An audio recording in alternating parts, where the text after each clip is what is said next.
আপোনালোকক এতিয়া দেখুৱালোঁ মেচিনত MP কেনেকুৱা কটা হয়। তাৰপিছতে ইয়াতে দেখুৱাম MP কৰাৰ পিছত আৰু কি কৰিব লাগে। এটা ভাল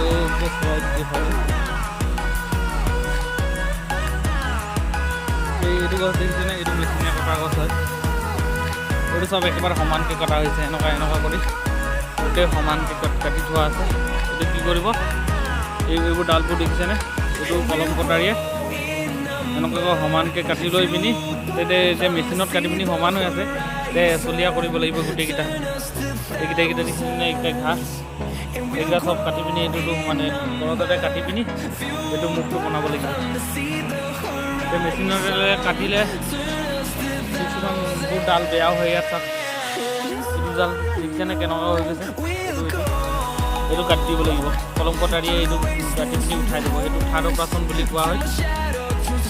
তাৰপিছত ইয়াতে ব্লাইটক্স লগাব। ব্লাইটক্স লগালে বস্তু আৰু ঠিক হৈ থাকিব। এইটো MP কটা হৈছে। এইটো মই মোৰ আৰু এটা ভিডিঅ'ত দেখুৱাইছোঁ MP কটা ভিডিঅ'ত যে MP কেতিয়া কটা হয়, কিমান দিনৰ পিছত MP কাটিব লাগে গছটো। সেই ভিডিঅ'টো চাব, তেতিয়া গম পাই যাব MP যদি আপোনালোকৰ কাটিবলৈ আছে, আপোনালোকৰ চাহ গছ কিমান দিনৰ মূৰত কাটিব লাগিব MP, সেই ভিডিঅ'টো দেখা পাব।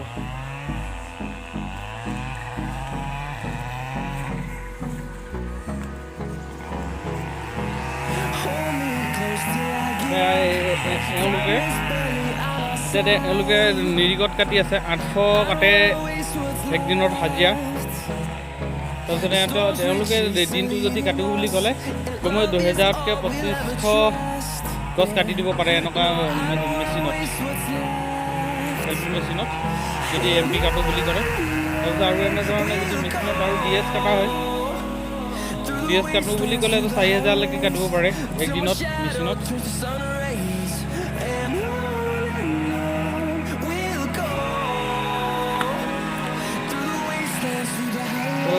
ভিডিঅ'টো চাই কেনেকুৱা লাগিলে মোৰ কমেণ্ট বক্সত জনাব।